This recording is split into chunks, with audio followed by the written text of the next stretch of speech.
तो गाइस मैं हूं अंकित और आप देख रहे हैं रेसलिंग फैंस नेटवर्क। सबसे पहले गाइस हम लोग अपनी बातों को शुरू करेंगे बैकलैश 2024 की बैटिंग ऑड्स से। तो भाई सारे मैचेस की ऑड्स आ चुकी निकल के सामने, मैं आपको वो बता देता हूं एक एक करके। तो सबसे पहले हम लोग शुरू करेंगे वर्ल्ड चैंपियनशिप मैच से। डायमंड प्रिस्ट डिफेंड करने वाले हैं भाई अपनी वर्ल्ड चैंपियनशिप अगेंस्ट जे उसो। अब यहाँ पे इस वाले मैच के अंदर आपको वैसे भी मालूम है रिजल्ट क्या होने वाला है। डायमंड प्रिस्ट अपनी टाइटल को रिटेन करेंगे, -4000 की ऑड्स उनके लिए, हैवी फेवरेट है बहुत ज़्यादा।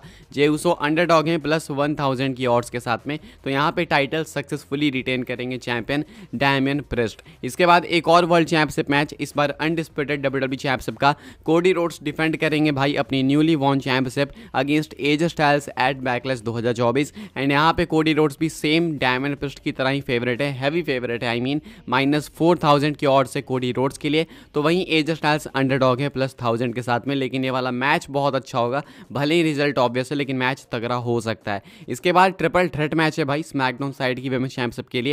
बेली यहाँ पे डिफेंड करने वाली है अपनी women's championship against Tiffany Stratton, जिनका आज बाय द वे बर्थडे भी है, तो उनको हैप्पी बर्थडे की विशेष। साथ में टिफनी स्ट्रैटन के बाद यहाँ पे इस मैच के अंदर नेओमी भी होने वाली हैं। तो एक ट्रिपल थ्रेट मैच है between Bayley, Tiffany Stratton and Naomi. सबसे ज़्यादा चांसेस यहाँ पे बेली के ही हैं कि वो टाइटल रिटेन करेंगी, -400 के ऑड्स हैं। लेकिन जस्ट सपोज अगर बेली नहीं करती हैं तो उनके बाद चांसेस ज़्यादा है टिफनी के जीतने के, +250 के ऑड्स है टिफनी स्ट्रैटन के लिए। देन है भाई अंडरडॉग नेओमी +750 के ऑड्स के साथ में। तो अभी के हिसाब से भाई सबसे ज़्यादा चांसेस बेली के हैं, उसके बाद टिफनी स्ट्रैटन के, एंड देन है नेओमी के। तो नेओमी के चांसेस सबसे कम है, वैसे बेली टाइटल रिटेन करेंगे, बेसिकली टाइटल चेंज नहीं होगा। उसके बाद टैग टीम चैंपियनशिप का मैच है Bianca Blair and Jade Cargill versus Kabuki warriors के बीच में। एंड यहाँ पे Bianca Blair and Jade Cargill favourite हैं टाइटल्स जीतने के लिए, -2000 की ऑड्स इनके साथ। वहीं काबुकी वॉरियर्स अंडरडॉग है +700 के ऑड्स के साथ। तो यहाँ पे टाइटल चेंज आपको देखने को मिलेगा। इसके बाद अपना मैच होगा ब्लड लाइन यानी कि solo Sikoa and टामा tonga versus Randy Orton and Kevin Owens के बीच में। एंड ये पहला मैच होने वाला है जहाँ पे टामा टोंगा भाई कंपीट करेंगे डब्ल्यूडब्ल्यूई के अंदर। तो यहाँ पे इस वाले मैच के अंदर ब्लड लाइन फेवरेट है, रैंडी ऑर्टन है सामने वाली टीम में, लेकिन स्टिल ब्लड लाइन फेवरेट है -500 की ऑड्स के साथ। एंड ऑर्टन केविन ओवेंस है अंडरडॉग +300 की ऑड्स के साथ। यानी कि क्योंकि ब्लड लाइन का ये भाई एक तरीके से मान के चलो भाई न्यू चैप्टर है, तो उनको हरा नहीं सकते हैं ऑब्वियसली, तो इसलिए ब्लड लाइन यहाँ पे फेवरेट है इस मैच को जीतने के लिए। आगे बढ़ते हैं गाइस, हम लोग बात करते हैं अगली स्टोरी के बारे में। एंड मैं आपको अभी जो बताने वाला हूँ शायद ये सुनने के बाद आपके भी आंख कान खुले के खुले रह जाएंगे। ये क्या है भाई? तो ये है हल्क हॉगन की तरफ से एक update. Hulk Hogan Roddy Piper के बारे में बात करते हैं, रॉडी पाइपर के बारे में, जो कि अब इस दुनिया के अंदर नहीं है। कहते हैं हल्क हॉगन की रॉडी पाइपर की डेथ हुई थी, उसके 2 दिन बाद रॉडी पाइपर उन्हें एक वॉइस मैसेज भेजते हैं मरने के बाद, ठीक है। It was a voice message that came in 2 days after he died and it goes, I am just loving you my brother, just walking with Jesus and loving you my brother. Hulk Hogan का कहना है कि rowdy Piper की death के बाद उन्होंने voice message भेजा 2 दिन बाद हल्क हॉगन को मरने के बाद। वॉइस मैसेज में कहते हैं कि मैं तुम्हें स्टिल बहुत प्यार करता हूँ, बहुत लव करता हूँ, यानी कि I still love you brother. Hulk Hogan को बहुत रिस्पेक्ट है मेरे अंदर तुम्हारे लिए। उसके बाद कहते हैं कि मैं भी जीसस के साथ टहल रहा हूँ एंड स्टिल तुम्हें याद कर रहा हूँ। ये कुछ रॉडी पाइपर ने कहा हल्क हॉगन को अपनी डेथ के बाद। तो ये थी कुछ भाई रॉडी पाइपर की तरफ से स्टेटमेंट हल्क हॉगन के लिए। तो भाई हल्क हॉगन के अंदर ये तो मानना पड़ेगा कि ऐसा कोई छोटी मोटी चीज़ नहीं है भाई। हल्क हॉगन कोई छोटी मोटी गोली नहीं है, तोप है बहुत बड़ी। कि हल्क हॉगन को भाई सोचो लोग दुनिया के बाहर से भी कांटेक्ट करते हैं, लाइक दुनिया के बाहर से वॉइस मैसेज भेजते हैं भाई। अब कमाल है भाई, मतलब हमें नहीं पता था कि हेवन या फिर हेल में कहाँ जो भी है वहाँ से भी व्हाट्सएप वगैरह अवेलेबल होता है या फिर इंटरनेट वगैरह का फीचर है, ये तो पता नहीं था। लेकिन कुछ नया बताया हल्क हॉगन ने। तो इसके बारे में आप क्या सोचते हो भाई? कमेंट करके बताना जरूर से। आगे बढ़ते हैं गाइस, बात करते हैं अगली स्टोरी के बारे में जो कि अंडरटेकर को लेके। तो भाई अंडरटेकर ने अपने ओपिनियन शेयर करे हैं ड्राफ्ट 2024 के ऊपर। अब वैसे ऑलरेडी भाई इस साल का ड्राफ्ट काफ़ी ज़्यादा क्रिटिसिज्म झेल चुका है, लेकिन अंडरटेकर ने भी अपनी तरफ से कोई कमी नहीं छोड़ी है। तो फैंस की तरह अंडरटेकर भी क्रिटिसाइज़ करते हैं। एंड अंडरटेकर क्या कहते हैं मैं आपको वो बता दूँ। अंडरटेकर कहते हैं कि एज सच कोई नीड नहीं थी ड्राफ्ट की, ऐसा लगा कि आपने फोर्सफुली करा बिकॉज ब्रांड चेंजेस हुए नहीं, कुछ अच्छे खासे नेम्स आ गए भले ही मेन रोस्टर में NXT से, जो कि इनके फ्यूचर के लिए बहुत अच्छी चीज़ है, लेकिन इसके अलावा कुछ खास था नहीं। ऐसा कुछ नहीं था कि आप उसको ड्राफ्ट की तरह ब्रांड करके दिखाओ, या आप नॉर्मली ऐसे चुपचाप भी कर देते तो किसी को पता नहीं चलता।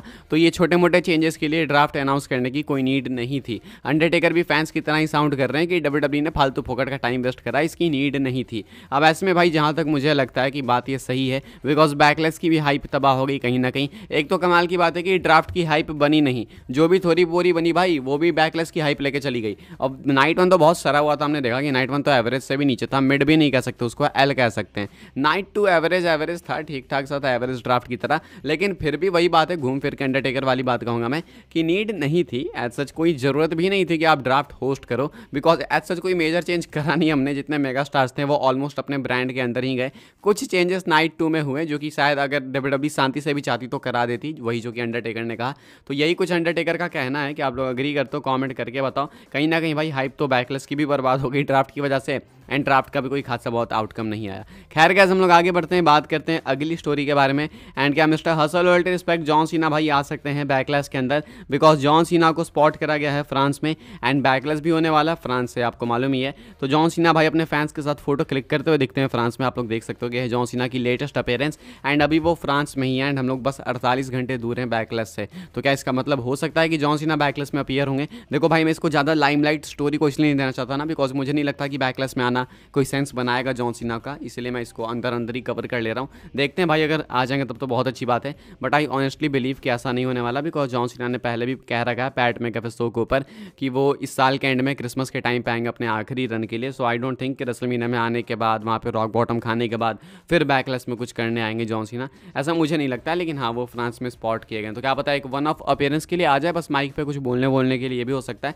लेकिन आई डोंट थिंक कि वो किसी स्टोरी में इन्वॉल्व होने के लिए आएंगे। आगे बढ़ते हैं गाइस, बात करते हैं अपनी नेक्स्ट एंड फाइनल स्टोरी के बारे में, जो कि भाई अपनी रिलेटेड है समर स्लैम को लेके। तो भाई समर स्लैम से पहले डब्ल्यूडब्ल्यूई का एक अटेम्प्ट है जो कि मैं आपके साथ शेयर कर दूं। डब्ल्यूडब्ल्यूई क्या चाहती है? तो डब्ल्यूडब्ल्यूई चाहती है कि समर स्लैम के अराउंड भाई जितनी स्टार पावर हो सके वो लेके आए। मतलब समर स्लैम के अराउंड डब्ल्यूडब्ल्यूई को चाहिए स्टार पावर, जो कि हर साल चाहिए होती है, एंड मेजर पीएलई से पहले चाहिए ही होती है। अब अभी के हिसाब से भाई अगला मेजर पीएलई होने वाला है कोई, तो वो होने वाला है समर स्लैम, एंड डब्ल्यूडब्ल्यूई करने वाली है होस्ट क्लीवलैंड से। इवन पहले ही अनाउंस कर दिया है कि ये होने वाला है भाई बिगेस्ट समर स्लैम। तो अब ऐसे में बिगेस्ट कैसे बनेगा जब आपके पास ब्रॉक नहीं है, रोमन रेंस नहीं है, रॉक नहीं है, ना ही आपके पास सीएम पंक है अभी के हिसाब से, एंड देख के लगता भी नहीं कि शायद सीएम पंक रिकवर हो पाएंगे इतनी जल्दी जितना डिले हो रहा है। तो अभी के हिसाब से भाई देखो अटेम्प्ट यही है डब्ल्यूडब्ल्यूई का कि जितना हो सके उतने ज़्यादा सुपरस्टार्स को ये लेके आए समर स्लैम में। अब ऐसे में कुछ सुपरस्टार्स है जो कि आई थिंक क्लियर हो जाएंगे समर स्लैम में आने के लिए। एक सीएम पंक के चांसेस हैं, ड्रू मैकिंटायर भी आई थिंक, बिकॉज अभी उनका शायद उतना ज़्यादा लंबा लीव नहीं होगा, लेकिन वो आ जाएंगे जल्दी।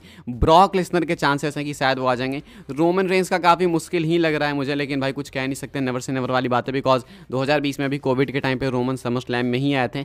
रॉक के भी कुछ हल्के फुल्के से रूमर्स हैं, बिकॉज 1 तारीख को उनका सूट खत्म हो रहा है, तो मे भी हो सकता है कि वो आ जाएंगे 1 अगस्त की मैं बात कर रहा हूँ बाय द वे। तो अभी के हिसाब से भाई यही कुछ अपडेट है कि समर स्लैम से पहले डब्ल्यूडब्ल्यूई फोर्स करेगी अपने टैलेंट्स को कि जितना हो सके भाई उतना ज़्यादा ला सके, लोगों को स्टार पावर इकट्ठा कर सके, बिकॉज अभी के हिसाब से तो समर स्लैम सरा हुआ चला जाएगा। तो अभी के हिसाब से भाई यही कुछ अपडेट है, लेट्स से भाई क्या होता है क्या नहीं होता है। By the way I hope आपको वीडियो से इन्फॉर्मेशन मिली हो। मेरे तो वीडियो को लाइक करें, शेयर करें, सब्सक्राइब करें चैनल को, एंड होप करें कि समर स्लैम में मैसिव टैलेंट्स आ जाए, ब्रॉक रोमन रॉक जैसे। बाय द वीडियो पसंद है तो वही लाइक से सब्सक्राइब करना, फॉलो करना इंस्टा ट्विटर पे। मिलते हैं अगले वीडियो में, तब तक के लिए गुड बाय।